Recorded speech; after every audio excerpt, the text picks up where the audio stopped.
جی programme میں ایک مرتبہ پھر خوش آمدید ناظرین. روشنی آپ دیکھ رہے ہیں عظمیٰ زیدی کے ساتھ, اور آج روشنی میں یہ جو کیو ٹی وی کی روشنی ہم پھیلانے کی کوشش کر رہے ہیں, دین اسلام کی روشنی ہم پھیلانے کی کوشش کر رہے ہیں. آج اس جذبے کو ہمیں اپنے اندر سے جگانا ہے کہ صرف ہماری ذات ہی تو سب کچھ نہیں ہے, ہمیں اپنے سے آگے بڑھ کر بھی کسی کے لیے سوچنا ہے, اور اللہ رب العزت نے اس پر کیا انعامات رکھے ہیں. پروگرام میں ایک نعت بھی شامل کر لیتے ہیں, نعت رسول مقبول صلی اللہ علیہ وآلہ وسلم, پنجابی زبان میں پیش کرنے کی سعادت حاصل کری ہیں نسرین اختر صاحبہ.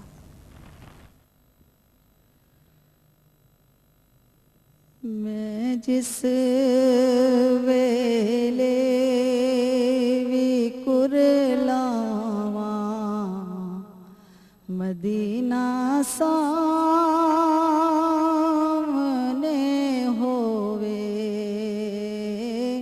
میں جس ویلے وی کرلاواں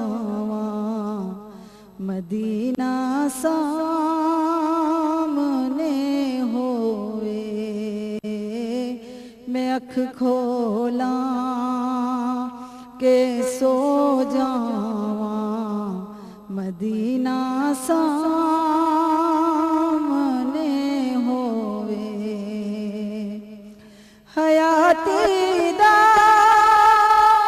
پتا کیے کدوں مک جاوے رب جانے, جو ہون ساواں مدینہ سامنے ہووے, میں اکھ کھولاں کہ سو جاواں مدینہ سامنے ہووے. تو قادر ہے میرے مولا دعا منظور کر میری, میں تکنا جس گھڑی چاواں مدینہ سامنے ہووے, میں جس ویلے بھی کرلاواں مدینہ سامنے ہووے. ماشاءاللہ, بہت خوب بہت خوب. ندا کو سعودی عرب سے شامل کرتے ہیں. السلام علیکم ندا. جی وعلیکم السلام. شاید میں آپ کے کوشچن سے ہٹ کے بات کر رہی ہوں. جی جی. میں اپنے ہسبینڈ اور مطلب اپنی ساس سے ریلیٹڈ بات کر رہی ہوں. جیسے میرے ہسبینڈ ہے, وہ اپنی ماں کی ضد میں آ کے, جیسے وہ مطلب کوئی بھی ضد لگاتی ہیں تو یہ مجھے فوراً بولتے ہیں کہ میں آپ کو طلاق دے دوں گا, یا چھوٹی چھوٹی بات ہوتی ہے تو وہ یہی کہتے ہیں کہ یہ تم ایسے نہیں کرو گی تو میں طلاق دے دوں گا. بچوں کو مر جائے جو بھی ہو, میرا مطلب ان سے کوئی مر جاؤ تم لوگ میرے لیے, مطلب ہر بات پہ. کیا یہ ان کے لیے ٹھیک ہے کہ ماں کی ضد میں آ کے مجھے طلاق کا دیں یا میں دوسری شادی کر لوں گا, اس طرح کی دھمکی دیں؟ یہ جائز ہے ان کے لیے؟ ماں یا بیوی, کیا یہ رشتے کے ماں کی اسلام میں زیادہ اہمیت ہے؟ بہت شکریہ کال کرنے کا. اللہ تعالیٰ آپ پر اپنا رحم فرمائے, کرم فرمائے. پروفیسر صاحب, آپ نے ان کا مسئلہ سن لیا. بڑی دکھ بھری یعنی کال یہ تھی کہ المیہ ہمارے معاشرے کا کہ جو رشتہ سب سے زیادہ قربانی مانگتا ہے اس رشتے کی معمالی آج جس طرح سے ہو رہی ہے, اور جس کی خاطر اللہ تبارک و تعالیٰ نے مرد کو سب سے زیادہ قربانی دینے کا پابند بنایا ہے, یعنی عورت کی خاطر, وہ اس وقت عورتوں کے استحصال کرنے میں مطلب سب سے آگے. دیکھیے, مرد کو اللہ تبارک و تعالیٰ نے حکم دیا کہ وعاشرہن بالمعروف, کے عورتوں کے ساتھ, بیویوں کے ساتھ معروف طریقے پر, یعنی بہترین طریقے پر. معروف کا عموماً ترجمہ لکھا ہوتا ہے بھلے طریقے پر, نہیں بہترین طریقہ. میں عربی زبان کے حوالے سے آپ کو بتا رہی ہوں. معروف کا مطلب ہے مروجہ. جس دور میں آپ جی رہے ہیں اس دور کے اعتبار سے مروجہ طریقہ کہ کس کو بھلا کہتے ہیں, کس کو اچھا کہتے ہیں. یہ اتنی خوبصورت بات کی ہے اس وقت پروفیسر جہاں لطفی صاحبہ نے کہ اس کو دی بیسٹ یہاں پر قرار دیا ہے.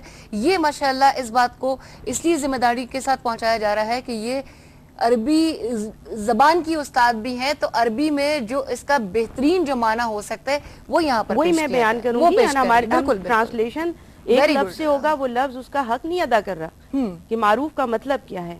تو ایک تو معروف کا مطلب یہ ہے. اب جو ان کا مسئلہ ہے, دیکھیے اس میں ان کو فوراً کسی مفتی سے رجوع کرنا چاہیے, کیونکہ جو مرد اپنی بیوی کو بار بار ایسے الفاظ کہے کہ جس سے طلاق کا, یہ تو صاف بتا رہی ہیں کہ وہ یہ کہہ دیتے ہیں, بار بار یہ کہے تو طلاق خفی جو ہے نا وہ ہو جاتی ہے.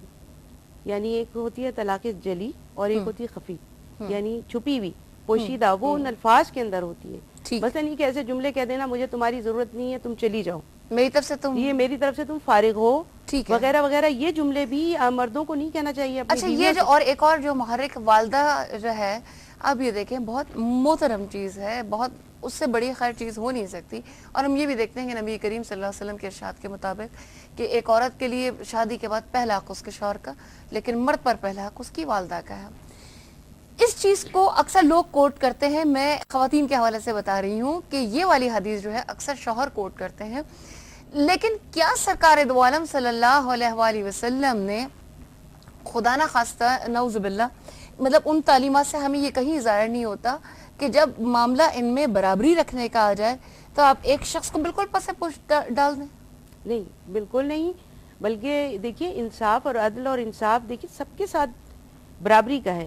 ہمارے نبی صلی اللہ علیہ وسلم نے تو تعلیم اس بات کی بھی دی کہ آپ کی دیکھیں ازواج مطہرات, جس وقت آپ کا وصال ہوا 8 ازواج مطہرات تھیں آپ کی, ان کے درمیان عدل کر کے یہ ثابت کیا کہ مطلب ایک ایسے رشتے میں بھی عدل ہو سکتا ہے کہ جس کے اندر عدل ممکن نظر نہیں آتا. یعنی قرآن کریم میں اللہ تبارک و تعالیٰ ارشاد فرماتے ہیں کہ تم ایک سے زائد نکاح کر سکتے ہو, یعنی بیک وقت 4 نکاح کیے جا سکتے ہیں, لیکن تم ان میں عدل نہیں کر سکو گے, اور عدل نہیں کر سکو گے یہ ممکن نہیں ہے, تو پھر ایک ہی.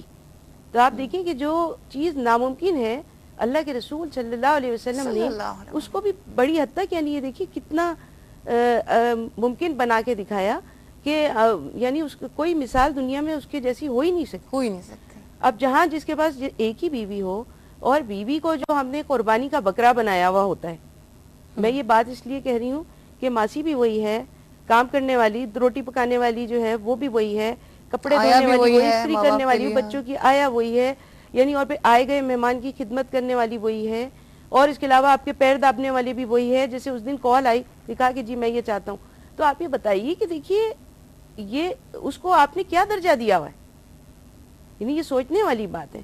اور سب سے بڑی بات یہ کہ ہم اللہ کے یہاں جواب دے کس بات کے ہیں, انہی تمام چیزوں کے جواب دے ہیں. ایک اور چیز